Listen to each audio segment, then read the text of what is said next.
श्री राम जय जय राम। श्री राम जय जय राम। श्री राम जय जय राम। सच्चिदानंद भगवान की, सनातन धर्म की। अभी अभी आते आते हमने एक शब्द सुना, यहाँ से जाओगे तो कुछ लेके नहीं जाओगे। तो हमारे मन में आया कि यहाँ जब तक रहोगे तब तक सब कुछ चाहिए। यह भी सत्य है कि साथ में ले नहीं जाओगे। यह भी सत्य है कि बिना वस्तुओं के पानी, भोजन, कपड़ा, मकान के बिना एक दिन भी रहना मुश्किल है। तो क्या अर्थ हुआ? इसकी उपयोगिता समझकर इसको पाने के लिए ईमानदारी से प्रयत्न करना चाहिए। और ले नहीं जा सकते इसलिए अनासक्त रहना चाहिए। आसक्त रहोगे तो जाते समय दुखी होगे। आसक्त रहोगे तो ज़रूरत से ज़्यादा इकट्ठा करने के चक्कर में जीवन भर टेंशन में रहोगे, दुखी रहोगे। आवश्यकता से कम भी ठीक नहीं है और आवश्यकता के से ज़्यादा के चक्कर में पड़ना भी ठीक नहीं है। आवश्यकता से ज़्यादा यदि आता है तो रोकना नहीं है। लोग कहते हैं आती लक्ष्मी को टटवा नहीं देना, आने दो, ठीक है, पर उसके पीछे नहीं दौड़ना ज़्यादा के। अपने आप प्रारब्ध से, परिस्थिति से, आपके काम से आता है तो आए। आपकी खेती में फसल ज़्यादा उग जाएगी तो आप थोड़ी लगाओगे, होने दीजिए, अच्छी बात है। ज़्यादा का सदुपयोग तो कहीं ना कहीं होगा ही। कभी कभी भंडारे होते हैं तो कम बनाओ तो घटने का डर लगता है, ज़्यादा बनाओ तो बच जाता है। सारे भंडारे में सबको खिलाने के बाद बचता है, तब सड़ाएंगे तो नहीं। जाके बाहर निकलो, रोडों पर बांट दो, और जो लोग नहीं आए वहाँ बांट दो जाकर। वो तो जल्दी समझ आ जाएगा, चूँकि बना भोजन बर्बाद हो जाएगा, इसलिए कोई भी भला आदमी जमा नहीं रखेगा। गरीब लोग सुखा लेते हैं और पका हुआ अन्न रखा नहीं जा सकता, पर सूखा अन्न देर तक रखा जा सकता है, पर वो भी 20 वर्ष नहीं रखा जा सकता। काष्ठादि औषधियाँ, जड़ी बूटी औषधियाँ भी कूट पीस देने के बाद 6 महीने के से ज़्यादा उपयोगी नहीं रहती, उनके गुण तत्व कम हो जाते हैं। तो इसी तरह हर चीज़ के गुण कम होने लगते हैं। धन रुक तो देर तक सकता है, पर चले जाओगे तो रह जाएगा।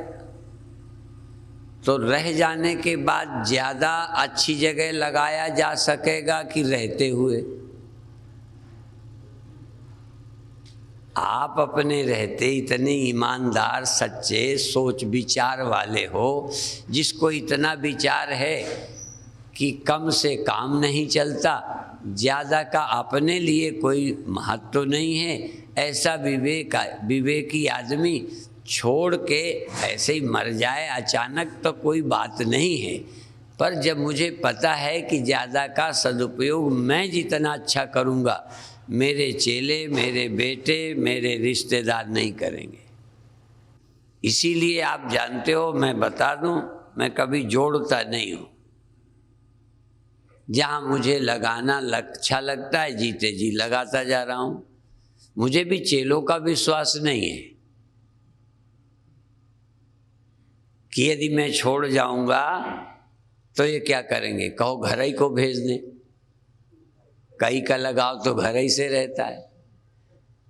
कई लोग तो मुझे भी समझाते हैं, सब जगह क्यों लगाते हो।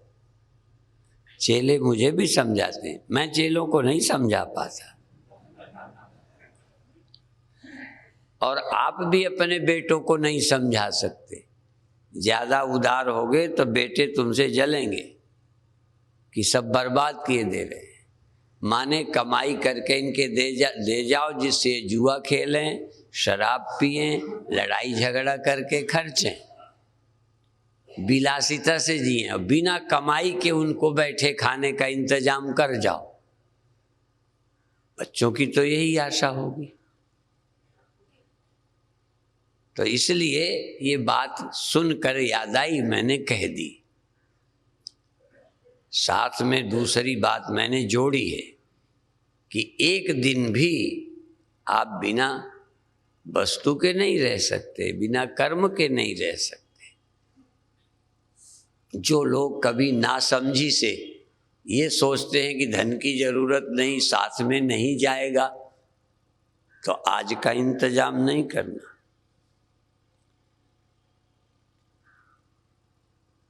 यदि हमारी आज भी मृत्यु हो जानी हो या कल हो जानी हो तो भी आज हम रोटी बनाएंगे।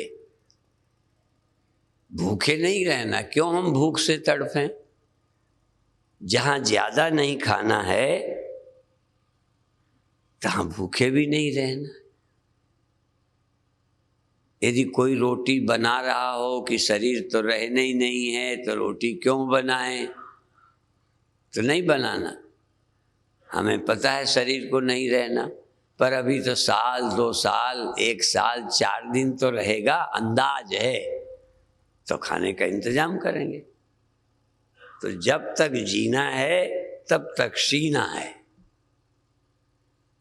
खूब भारत कई बार दूसरी बेवकूफ़ी कर रहा है, क्या जिंदगी में जाना है, क्या करना है, और कर्तव्यम तदपि मर्तव्यम या खातव्यम तदपि मर्तव्यम, न खातव्यम तदपि मर्तव्यम, फिर दांत किटाकिट किम कर्तव्यम।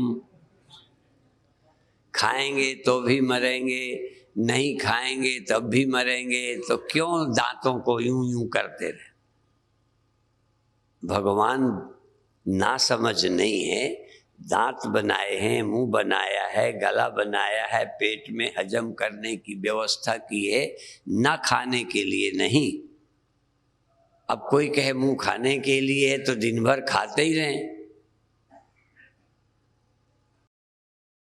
परमात्मा ने दुनिया बनाई है तो यहीं रहने के लिए तो बनाई नहीं।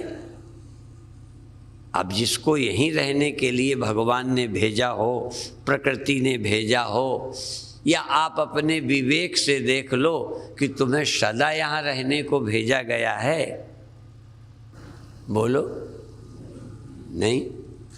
अब सदा जब नहीं रहना है तो जितने दिन रहना है उतने का इंतजाम करो। हम जब यात्रा में जाते हैं तो कितना रुपया ले जाते हैं? सारा घर का रुपया ले जाते हैं, बोलो, जरूरत भर का ले जाते हैं। कुंभ में जाते हैं, अभी किसी सज्जन ने पूछा कि आप प्रयागराज जाएंगे, पर जो जाते हैं वो कितना इंतजाम करते हैं। कैंप लगता है 1 महीने का, जरूरत से थोड़ा ज़्यादा, तुमको मैं नहीं, थोड़ा अनुमान से ज़्यादा ही हम भोजन बनाते हैं, अनुमान से ज़्यादा तैयारी करते हैं, क्योंकि कभी बीच में कम न पड़ जाए।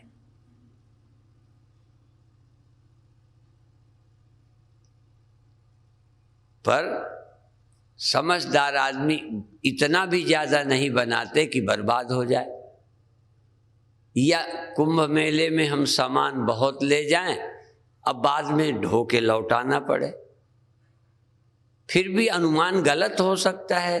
अनुमान गलत हो जाए तो हम मूर्ख नहीं हैं, पर सोचा ही ना हो कितना ले जाना चाहिए, बेअक्ल कितना ले जाना है, कितना, कुछ तो सोचेंगे।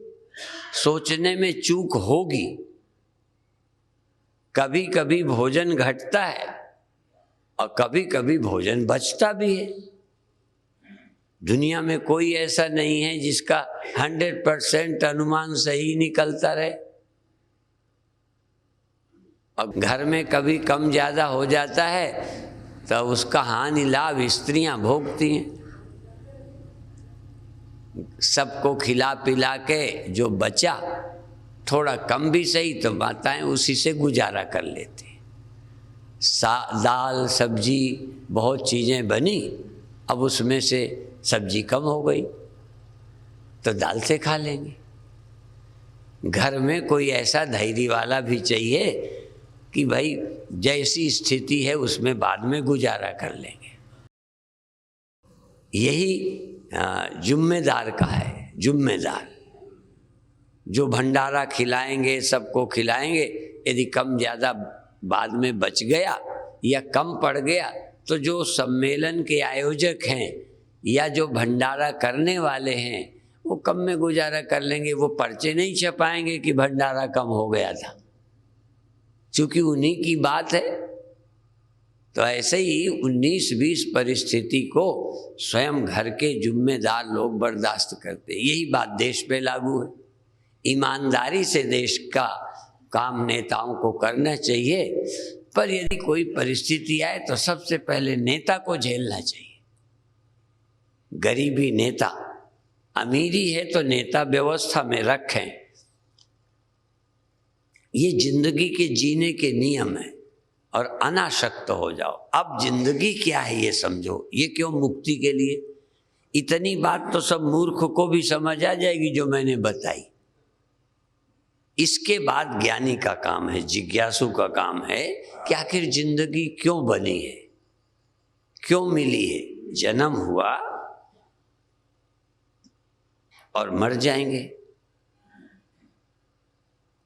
ठीक है ना। आपका आज शरीर है, कल नहीं रहेगा। अब ये न रहने के लिए क्यों दे दिया? और न रहने से दुख किसे होगा? जिसको इसके पहले और पीछे की जिंदगी का पता नहीं। एक आदमी एक दफ्तर में पोस्टिंग हो गई उसकी, पर वो पोस्टिंग के पहले कहीं रहता था। अब पोस्टिंग हो गई, मान लो वो ट्रांसफ़र हो गया या नौकरी चली गई, तो फिर कहाँ जाएगा? अपने घर। पोस्टिंग उसका जन्म नहीं है और बर्खास्तगी या रिटायर हो जाना उसकी जिंदगी की समाप्ति नहीं है। तो देह में आपका आ जाना ये एक कार्य है, एक दफ्तर है, एक ड्यूटी है। देह में आप काम के लिए आए हैं और काम करके देह को छोड़ देंगे। जब हम इसको समझते नहीं, विवेक नहीं है, तो हम रहने के लिए ही मान के फिर दुखी होते रहते। सारे दुनिया में आदमी काम करने जाता है और एक उम्र के बाद रिटायर हो जाता है ना। लेकिन अब लोग इसके लिए राजी हैं कि रिटायर हो जाएंगे तो कोई चिंता नहीं है, बीच में हो जाएं तो ज़रा गड़बड़ है, पर उसके लिए राजी हैं कि इतने वर्ष के बाद हम रिटायरमेंट ले लेंगे, रिटायर हो जाएंगे। मन को तैयार कर रखा है। तो आप भी शरीर छोड़ने को तैयार हो जाएं। और हम इतने दिन ही उस संस्था के जिम्मेदार हैं जहां हमारी पोस्टिंग हुई है। जब हम वहां से हटा दिए जाएंगे तब हमारी जिम्मेदारी। अब हटाने से वो संस्था अच्छी चलती है बुरी चलती है, उसके जिम्मेदार हम। इसका जिम्मेदार कौन है? जिसने पोस्टिंग की है और जिसने हमें हटाया है। वो जाने। हम चुनाव में जीते हैं, ईमानदारी से काम करें। अगले चुनाव में नहीं आए तो हानि लाभ जिसका होना है, जिस जनता ने चुना है वो जाने।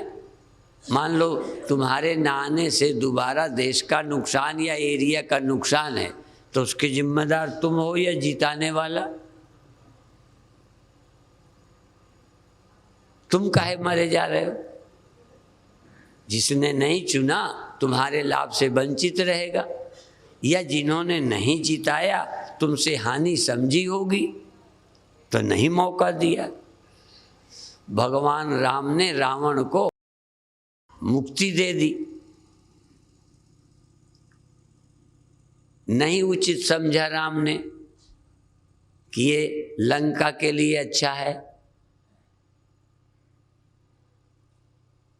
तो यदि राम की समझ में रावण का राज्य ठीक नहीं है तो उनको मुक्त कर दिया, कोई दंड नहीं दिया, मुक्त कर दिया। दंड तो उसे लगता है जो राज्य का भूखा हो, यहाँ रहने का भूखा हो, उसे दंड लगेगा। तो राम ने तो रावण को मुक्ति की। अब रावण को मुक्ति लगी अच्छी कि नहीं लगी है, तो ऐसे ही जनता भी नेता को मुक्त कर देती है, कार्य से अधिकारी मुक्त कर देते हैं। अब वो मुक्ति तुम्हें कैसी लगती है? ऐसे ही प्रकृति तुमको गृहस्थी से मुक्त कर देती है, काम से मुक्त कर देती है, उसके लायक नहीं रखती। अब वो तुम्हें मुक्ति लगती है कि समस्या लगती है, तुम जानो। एक समय तुम गृहस्थी के लायक बनाए गए, प्रकृति ने तुम्हें जवान कर दिया। प्रकृति ने कर दिया या तुम अपनी मर्जी से हो गए? तुमसे इसलिए मोहर लगवाता हूं कि आप जानते जाओ, हमें कोई बोलने के लिए विषय थोड़ी चाहिए। हम तो सीधा देख रहे हैं कि ना तुम्हारी मर्जी ना मेरी मर्जी। प्रकृति ने तुमसे जवान कर दिया, तुमसे संतान पैदा करा ली, काम करा लिया, दुनिया चलवा ली तुमसे। तुमसे पहले भी यही करते आए भगवान, तुम नहीं करते आए, भगवान करते आए, कराते चले आए, तुमसे करा रहे हैं। तुम्हारे बाद दुनिया बंद कर देंगे भगवान, ऐसे ही चलाते रहेंगे। कोई ना कोई हमारे जैसा मिलता ही रहता है, वो पैदा करते रहते हैं, काम कराते रहते हैं, छुट्टी भी देते रहते हैं। और तो छोड़ो, ब्रह्मा को नियुक्त करते हैं और खूब सृष्टि चलवा के ब्रह्मा को भी कार्य से मुक्त करते हैं बहुत टाइम के बाद। विष्णु से पालन करवाते हैं और उनको भी कार्य से मुक्त करते हैं। शंकर से सृष्टि का विलय करवाते रहते हैं, काम में लगाए हैं सबको। एक दिन हमने कहा, साहेब डार दिन मोंगरा हाल ही पड़ा। परमात्मा ने सबके साथ जिम्मेदारी लगाई है और सबको मुक्त करते हैं। कोई ऐसा हो ही नहीं सकता, साधु हो, ब्रह्मा हो, विष्णु हो, योगी हो, सबको जिम्मेदारी देते हैं और कार्य से मुक्त करते हैं। रिटायर होने की स्कीम सब जगह है। ब्रह्मा को भी मुक्त कर दिया जाता है। अब मुक्ति उसे समझते हैं लोग कि नहीं। आपको जब जवानी से, प्रजनन से मुक्त किया, जन्म के देने लायक आपको नहीं रखा, तो आपको बुरा लगा?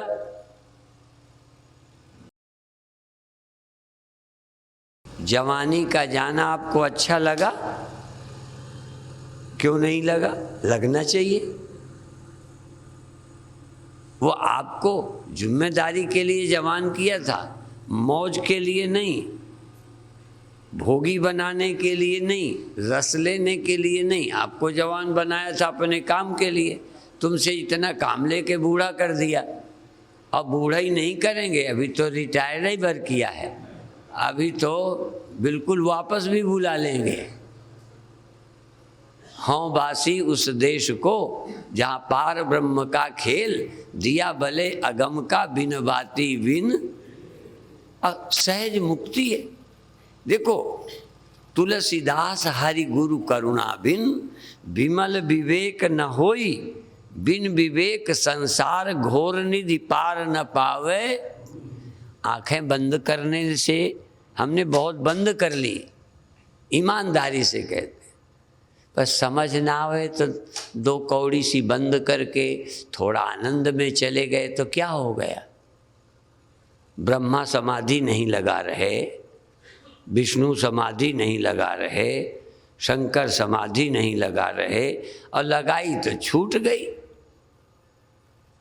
अंत में तो काम विवेक आया। तुलसीदास हरि गुरु करुणा बिन, हरि गुरु करुणा बिन विमल विवेक,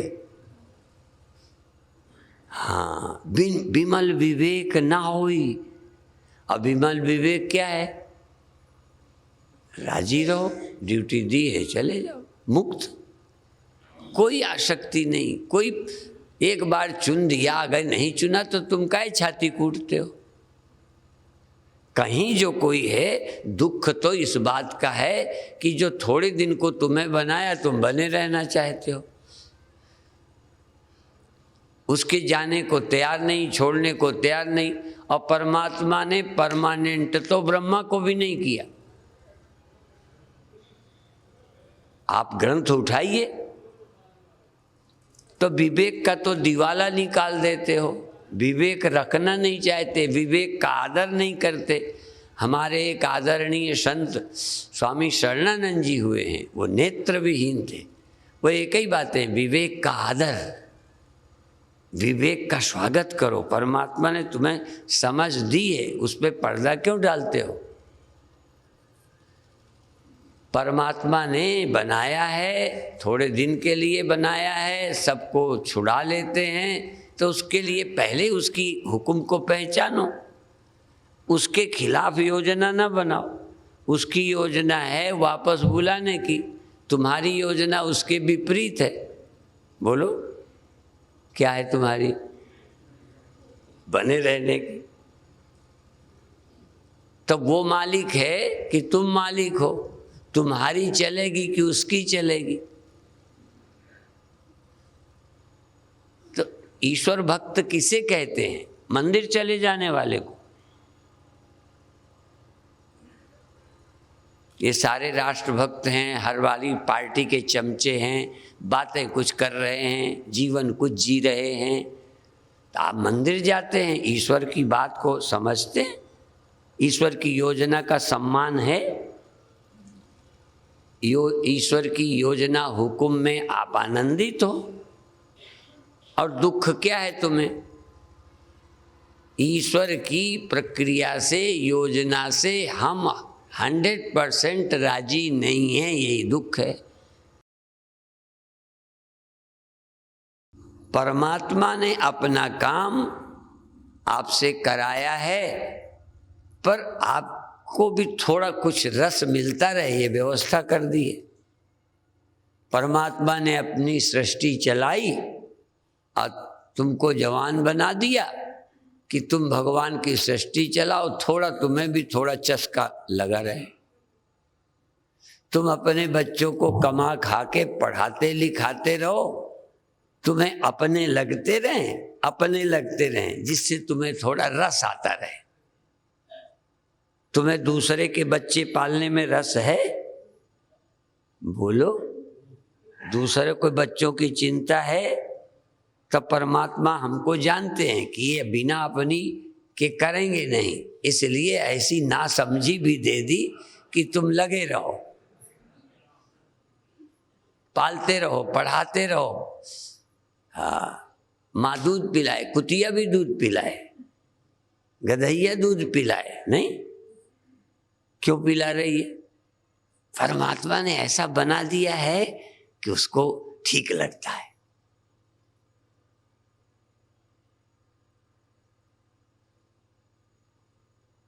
पर अब दूसरी बात, विवेक से सोचोगे कि पालन तो उसने करा लिया, फिर रोवे हम क्यों?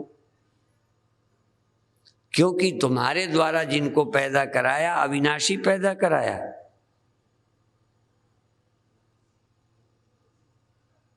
अच्छा, तुम्हें जो जवानी दी वो परमानेंट दे दी? न जन्म परमानेंट, न जवानी परमानेंट, न परिवार परमानेंट। तो इसमें भगवान के काम में आनंद क्यों नहीं है? क्योंकि कहीं न कहीं समझ का, विवेक का आदर नहीं है। भगवान के हुक्म की पहचान, उसके निर्णय को नहीं सोच रहे, तुम अपना निर्णय आगे ले रहे हो।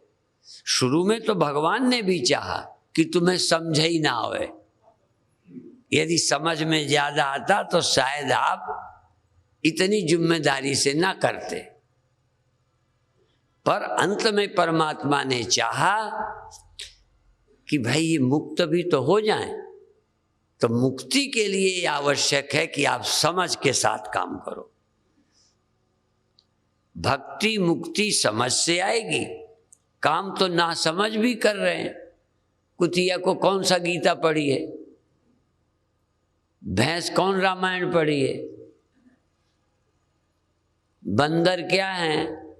सांप बिच्छू क्या है? सब काम नहीं कर रहे, जन्म दे रहे हैं, मौज से रह रहे हैं, उनका अपना परिवार है। यदि केवल ऐसे जीने करने और मरने का होता तो तुम्हें न भक्ति की जरूरत है, न ज्ञान की जरूरत है, न सत्संग की जरूरत है। यदि थोड़ा विवेकी होके, मुक्त होके, भगवान के होके जीना चाहते हो और भगवान के होके आए हैं, जाएंगे और निश्चिंत होके रहेंगे, यदि ऐसा है तो सत्संग करो, तो थोड़ा ध्यान कर लो, विचार कर लो, सदग्रंथ पढ़ लो, इस सृष्टि के रहस्य को समझ लो। नहीं तो बिना समझे सांप जीते नहीं है क्या? अब बिना समझे, बिना सत्संग के किसका काम नहीं चल रहा? खेती कर रहे, शादी कर रहे, परिवार हो रहा, कोई सत्संगियों का ही विशेष है क्या? सब चल रहा है। फिर किस लिए? कहीं ना कहीं आपको ईश्वर मुक्त करना चाहता है। मुक्त का मतलब काम से नहीं, काम से तो मुक्त तो वैसे ही कर देगा। तुम ज्ञान करो, देह से मुक्त कर देगा, काम से मुक्त कर देगा, परिवार से मुक्त कर देगा, ये तो सब करता ही रहेगा वो। पर तुम्हें मुक्ति मालूम पड़े, तुम मुक्त हो ये अनुभव कर सको, इसके लिए ही सत्संग है। इसके लिए ईश्वर की महिमा जानना है, इसके लिए ईश्वर पर श्रद्धा रखना है। और नहीं तुम शाम की सभा तक लिस्ट लाना, किनका काम नहीं चल रहा, कुत्तों का, गधों का, घोड़ों का, सुअरों का, क्या नहीं चल रहा? परिवार नहीं है कि भोजन नहीं है कि जीते नहीं है कि मरते नहीं है, सब काम होगा, चाहे तुम ज्ञानी हो और चाहे ना हो। तुम भगवान के भक्त हो या नास्तिक हो, यहाँ कोई फर्क नहीं। हम भक्त क्यों बने, नास्तिक क्यों न रहे? क्योंकि नास्तिक का मतलब सोच से रहित, विचारहीन, मेरी दृष्टि से केवल भौतिक बातों के महत्व। भौतिकवादी नास्तिक, अध्यात्मवादी आस्तिक। क्या फर्क है? एक इसके विधान को समझकर अपने को मुक्त कर लेता है। भगति करति बिन यतन प्रयासा, संसति मूल अविद्या नाशा। अज्ञान का नाश हो गया, ना समझी चली गई। हम भी सांप की तरह जन्मे जिए रहेंगे, आप भी कुत्तों की तरह करो, सब वैसे ही, सब वैसे ही। सिर्फ कुत्ते के पास वो समझ नहीं है जो भगवान के भक्त के पास है। सांप के पास नहीं, गधे के पास नहीं, पशु के पास नहीं, सुअर के पास नहीं। वो सिर्फ इन्हीं को सब समझ लेता है। जिसकी समझ में ये दिखाई देने वाला ही सब कुछ है, वो नास्तिक। और जिसको न दिखाई देने वाला भी, जिसकी बुद्धि में, जिसकी आस्था में, जिसके विश्वास में वो भी है, जो नजर नहीं आता, जिसका कार्य, जिसका विधान तो लागू दिखता है, जिसकी योजना तो चल रही है, पर संयोजक योजक दिखाई ही नहीं पड़ रहा। नदी तो बहती दिख रही, पानी बरसता नजर नहीं आ रहा। रचयिता नजर नहीं आता, आपको तो दिखता होगा। अब लोग कहते हैं हमें दिखता नहीं इसलिए हम मानते ही नहीं। हमें भगवान नहीं दिखता, हाँ, पर हम मानते हैं। हमें भगवान सृष्टि बनाते दिखा नहीं, पर हम बनाने वाले को स्वीकार करते हैं। गुरु नानक देव कहते हैं, एक ओंकार सतनाम करता पुरुष, निर्भव निर्वैर अकाल मूरत अजूनी सहभंग, गुरु प्रसाद जप। आद सच जुगाद सच, है भी सच नानक होसी भी सच। नैयायिक कहते करते ति नैयायिका, ईश्वर को कर्ता मानते हैं। भगवान कृष्ण स्वयं कहते हैं कि मैं सृष्टि का कर्ता हूं, पर साथ में भी कहते मुझ कर्ता को अकर्ता ही जान। मैं कर्ता होते हुए भी अकर्ता हूं, और तुमको भी यही चाहते, तुम करो पर अकर्ता भी रहो। जैसे करवा रहा है वो, मैं काहे का करता। उमा दारू जो सित की नाई, सब ही नचावत। अच्छा, तुमको नचाता है, स्वामी परमानंद को तो नहीं नचा रहा। अब किसके नचाए नच रहे हैं, किसके बुलाए बोल रहे हैं, किसके कराए कर रहे हैं। बस इतना ही है कि हमको नचाता है, हम मानते हैं। तुमको नचाता है, तुम मानते नहीं हो। तुम कहते हो नहीं, हम नहीं नच रहे, हम मर्जी से कर रहे हैं, हम करने वाले हैं। तुम करने वाले मानते हो, हम अपने को कठपुतली मानते हैं। मुक्त होना है तो उमा दारू जोशित की नाई, सबई नचावत राम गोसाई। और देखो, यदि राम भी नचे हो ना,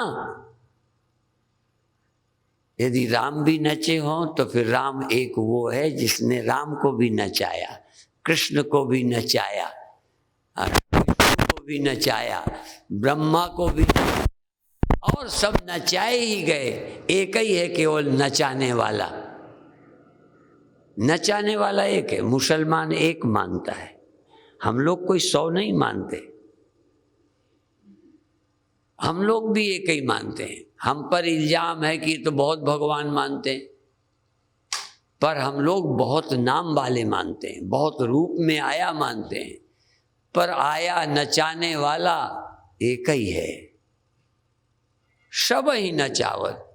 उसमें छोड़ना नहीं कि ब्रह्मा को नहीं नचाता, शंकर को नहीं नचाता, सबको नचाता है और तुम मुक्त रह सकते हो। नाचने पर भी जब जान ले वही नचाता है तो अपन जिम्मेदार क्या, आनंद लो, मुक्त रहो। वापस भी करने वाला, भेजने वाला, इधर की गोट इधर रखने वाला। चौपड़ खेलते हो ना, तो गोटें कौन रखता है, खेलने वाले। उसमें कई लोग होते हैं, 4 होते हैं। यूँ तो 2 भी खेल लेते हैं, अरे बहुत खेलों में तो कोई नहीं हो तो अकेले ही खेल लेते हैं। अपन 2 आदमी बन के इधर काली और लाल दोनों गोटे अपने ढंग से रखो, देखो क्या होता है, फिर दिमाग लगाओ, फिर करो। आजकल टीवी में और वो उसमें कंप्यूटर में बच्चे खेल खुद खेल लेते हैं। उसको मारना, उसको पकड़ना, हमने खेलते देखा। अपन को तो आता नहीं कंप्यूटर, अपन तो यही खेल रहे हैं बस, इससे ज्यादा अपने को कुछ नहीं है। ये भी तो परमात्मा के कंप्यूटर में सब खेल चल रहा है। पर आप लोगों को चैन नहीं। अब चैन 2 से नहीं, या तो किसी लापरवाही प्रारब्ध से जरूरत के पीछे पिछड़ गए हो, या नासमझी से दुखी हो। आप पत्नी का इलाज न कराओ, बेटे का इलाज न कराओ, बाप का इलाज न कराओ, फिर तो तुम जिम्मेदार हो। इलाज कराने के पैसे भी ना हो ना, तब भी तुम जिम्मेदार नहीं हो। तुमने चाहा पर क्या करोगे।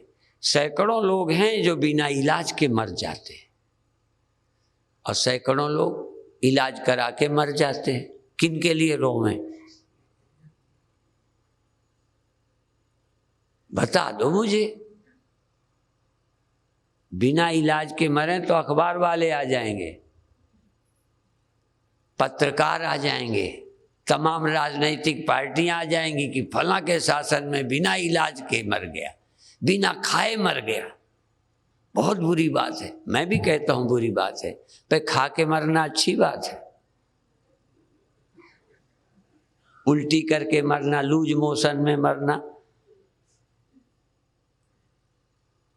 ज्यादा टेंशन में मरना, ज्यादा बड़े होकर के चुनाव हार के, अब इनके लिए क्या करें। इसलिए दुखी होना ही मरना है, और मरने में भी दुखी ना होना, मुक्त होना है। ये प्रकृति का नियम है। 100% स्वीकारो। लोग 1% भगवान को नहीं स्वीकार रहे, हम 100% भगवान को स्वीकार रहे हैं, और तो किसी का कोई महत्व ही नहीं। जो वो बनाता है बन गए, जहाँ रखता है रह गए, जब बुलाएगा वापस हो गए। अब ये कैसे खोपड़ी में धंस जाए। तुम्हें तो मैं ही धंसी पड़ी, मैं। खैर, अब अधिक देर होगी, हम चाहते हैं थोड़ी देर ध्यान करो। 2 ध्यान कराएंगे। एक तो पुराना ध्यान, जो हम तर्जनी उंगली से आंख बंद करके और अंगूठों से कान बंद करके, कान 2 तरह से, या तो अंदर अंगूठा डाल दो कान के, या बाहर कान के बाहर एक छोटा सा हिस्सा है, ये छोटा बिल्कुल, उसको कान में दबा दो ऐसे। या तो अंगूठा अंदर डालो, या बाहर एक जरा सा है, इसको जब कान में दबा दोगे तो आप ही कान बंद हो जाएगा। अंगूठा डालने की जरूरत नहीं। और श्वास अंदर धीरे धीरे लंबी ले लो और धीरे धीरे लंबी छोड़ो। इसमें थोड़ा सा अधिक लेना है, थोड़ी शक्ति लगानी पड़े। जल्दी नहीं करो, लेकिन लेते लेते लेते लेते भ्रष्ट जैसे होता है पहिया, ऐसे नहीं, जैसे हवा निकल रही है, लीक कर रही है, ऐसे ही हवा को निकालना है। और धीरे धीरे जैसे कोई ट्यूब में हवा भरता है, पर उसमें बार बार करना पड़ता है। मशीन से आजकल ट्यूब में हवा भरी जाती है, मशीन से। ऐसे ही आप मशीन से इस शरीर रूपी ट्यूब में हवा भरो और इससे हवा निकालो। और तुम कहाँ रहो? अभी तुम भीतर रहो, तुम शरीर के भीतर रहो, हवा भरो, हवा निकालो, और हवा भरो, हवा निकालो।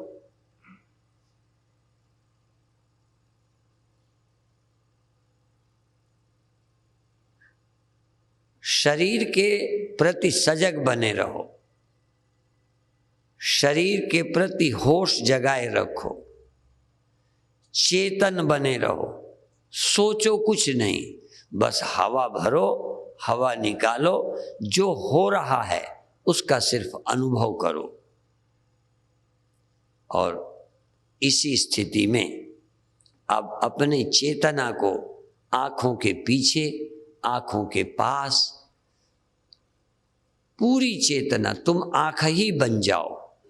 आँख बंद है पर आप खुद आँख बन गए। अभी आत्मा या तुम स्वयं आँख बन गए हो। ये आत्मा ही सब कुछ बन जाता है। इस सृष्टि का अभिन्न निमित्तोपादान कारण परब्रह्म परमात्मा है, तो तुम ही इंद्रियों के अभिन्न निमित्तोपादान कारण हो। तुम ही मन के अभिन्न निमित्तोपादान कारण हो। तुम ही मन हो, तुम ही आँखें हो, तुम ही मन हो, तुम ही आँखें हो और देख रहे हो। श्वास लेते रहो, छोड़ते रहो और कुछ देर के लिए श्वास सहज कर दो और देखते रहो। ध्यान रखो, कुछ देर के लिए आंखें सहज कर दो, श्वास सहज कर दो, देखते रहो। फिर 4, 6, 10 बार लंबी श्वासें लो, लंबी छोड़ो, लंबी लो, लंबी छोड़ो। फिर शांत हो जाओ, सहज हो जाओ, पर देखना लगातार।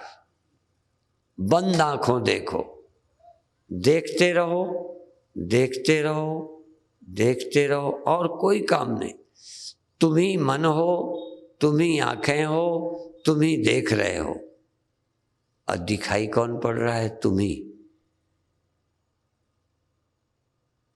तुम ही रोशनी बन गए, तुम ही दृश्य बन गए, तुम ही विषय बन गए। तुम में, मन में, इंद्रियों में और विषय में कोई फर्क नहीं, तुम ही हो। पर सब नाशी है, तुम अकेले अविनाशी हो। जो बने, मिट्टी ही घड़ा बन गई, ईंटा बन गई। फर्क क्या है? कहें जो बन गई वो अविनाशी मिट्टी है, और जो बन के मिट जाए वो घड़ा है, मकान है, ईंटा है। तो रूप मर जाता है, आंखें मर जाती हैं, मन मर जाता है, इंद्रियां, मान, अहंकार सब मर जाते हैं। पैदा तुम्ही से हुए हैं, पर ये पैदा हो के मर जाते हैं। तुम ही 2 तरह के हो, तुम ही नाशी हो, तुम ही अविनाशी हो। तुम ही जड़ हो, तुम ही चेतन हो। तुम ही दृश्य हो, तुम ही दृष्टा हो। एक अंश बदलता रहता है, सृष्टि अंश, माया का अंश बदलता रहता है, अचिद अंश समान रहता है। जागृत अवस्था बदलती है, सजगता बदलती है, सजगता घटती है, सजगता बढ़ती है। जो वास्तविक चेतन है न घटता है न बढ़ता है, पर सब उसी के कारण है। देखते रहिए, देखते रहिए। फिर कभी श्वासें लंबी लीजिए, छोटी लीजिए, लंबी लीजिए, लंबी छोड़िए, फिर रुक जाइए। फिर लंबी लंबी श्वासें लीजिए, छोड़िए, फिर रुक जाइए। पर चैतन्य रहिए, देखते रहिए, दृष्टा रहिए। तुम ही चेतन हो, तुम ही मन हो। तुम ही चेतन हो, तुम ही इंद्रियां हो, आँख हो। तुम ही चेतन हो, तुम ही इंद्रियां हो। तुम ही जो दिखाई पड़ता है, शून्य दिखाई पड़ता है, प्रकाश दिखाई पड़ता है, रंग दिखाई पड़ता है, खालीपन, वो भी तुम ही हो। खालीपन तुम्हारा ही मन बन जाता है। तो जैसे स्वप्न तुम ही बन जाते हो, तुम्हारा ही मन बन जाता है, वहाँ कोई और नहीं था।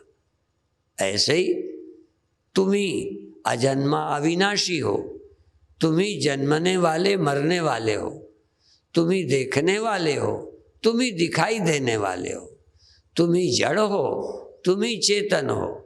तुम ही दृश्य हो, तुम ही दृष्टा हो। तुम ही सृष्टि हो, माया हो, और तुम ही ब्रह्म हो। सजग रहो। बहुत अच्छे। कभी कभी श्वास लेना, कभी रुक जाना, श्वास भी रोक देना। कभी कभी श्वास लीजिए और कभी 2, 4, 10 सेकंड के लिए श्वास रोक दीजिए। देखते रहिए। बहुत अच्छे। फिर 2, 4 मिनट श्वासें, 2, 4 मिनट, 1 मिनट, आधा मिनट कुछ श्वासें लीजिए और 5, 10 सेकंड को श्वास रोक दीजिए और देखते रहिए।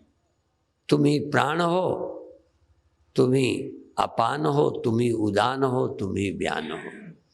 तुमसे सब होता है। जैसे मिट्टी ही घड़ा बनती, सकोरा बनती, ईंटा बनती, पर वहाँ कोई बनाने वाला और होता है। ये ब्रह्म बड़ा विचित्र है, स्वयं ही बनता है, स्वयं बनाता है। सृष्टि का अभिन्न निमित्तोपादान कारण ईश्वर है, स्वयं ही सब कुछ बनता है, पर बना हुआ रूप नश्वर है, दिखने वाला बदलता है। मन भी एक समान नहीं रहता, जो एक समान रहता है वो सत्य। जो त्यों काल एक रस रहाई, जो तीनों काल में सदा ही एक रस रहता है वो परमात्मा है। जो बदलता है वो जीव है, वो जगत है, वो इंद्रियां हैं। बहुत अच्छे। परमात्मा ही क्षर है, परमात्मा ही अक्षर है, परमात्मा ही पुरुषोत्तम है। और अब सहज शांत रहते हुए हाथ नीचे कर लीजिए, हाथ नीचे कर लीजिए, आंख बंद रखिए, एक आध बार और श्वासें लीजिए, छोड़िए, फिर रोक लीजिए। ध्यान उसी तरह, हाथ नीचे हैं पर प्रक्रिया वही, श्वास लेना फिर छोड़ना, फिर 5-10 बार श्वासें लेकर फिर रुक जाना, थोड़ी देर रुकना, फिर श्वासें लेना और छोड़ना, फिर कुछ सेकंड को रुक जाना, बहुत देर नहीं। बहुत अच्छे।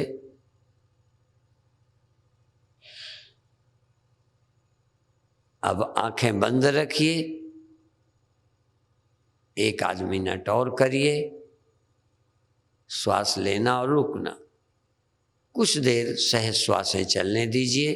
अब ज़्यादा लेना, ज़्यादा छोड़ना, रोकना, तीनों काम बंद करो, सिर्फ देखते रहो। अपने आप चले तैसी चले, जिम्मेदारी छोड़ दो, कर्तापन छोड़ दो, व्यवस्था छोड़ दो, सिर्फ देखते रहो।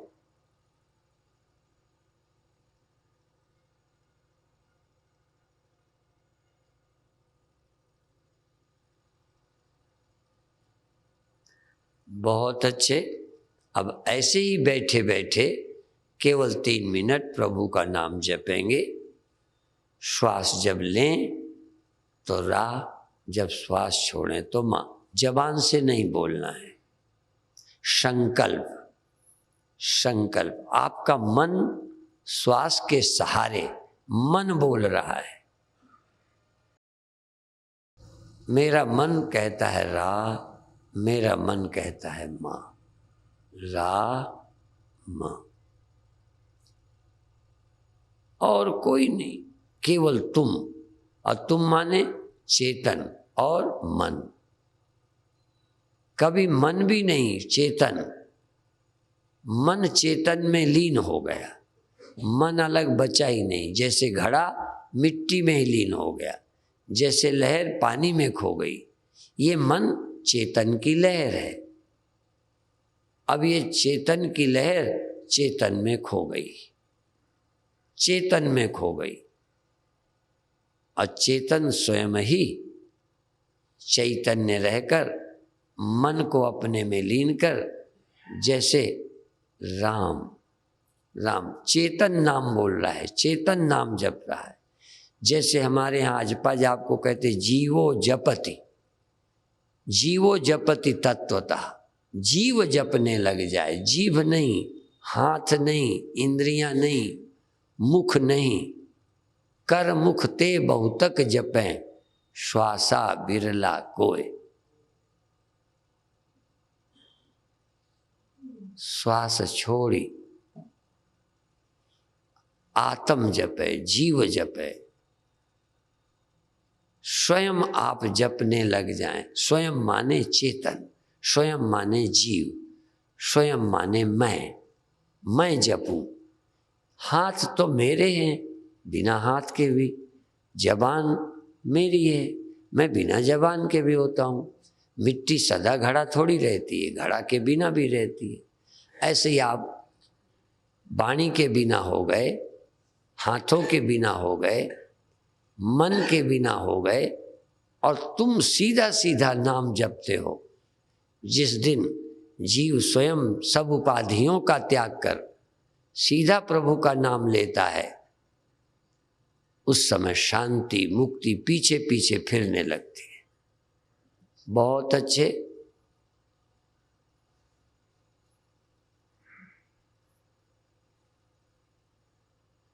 अंदर जो चेतनता है, शुरति है, आप स्वयं अनुभव करें कि हाँ मैं राम बोलता हूं। कई जगह तो हमारे संतों ने कह दिया सबे घट राम बोले, राम बिना को बोले रे। सब घट में राम ही बोलता है, राम खुद राम बोलता है, राम स्वयं नाम जपता है, परमात्मा स्वयं बोल रहा है, परमात्मा से ही सारी वाणी निकली है। सबसे पहले आवाज निकली, उससे एक आवाज हुई। ऐसे तुमसे भी अंदर से भी राम निकले। अंदर से प्रभु का नाम। और 1 मिनट सहज शांत, सहज विश्राम, सहज सुमिरन। बलात् नहीं, हठ नहीं, जिद्द नहीं, सहज प्यार से राम नाम का स्मरण, और धीरे धीरे बिना हड़बड़ाहट के धीरे धीरे छोड़ दें।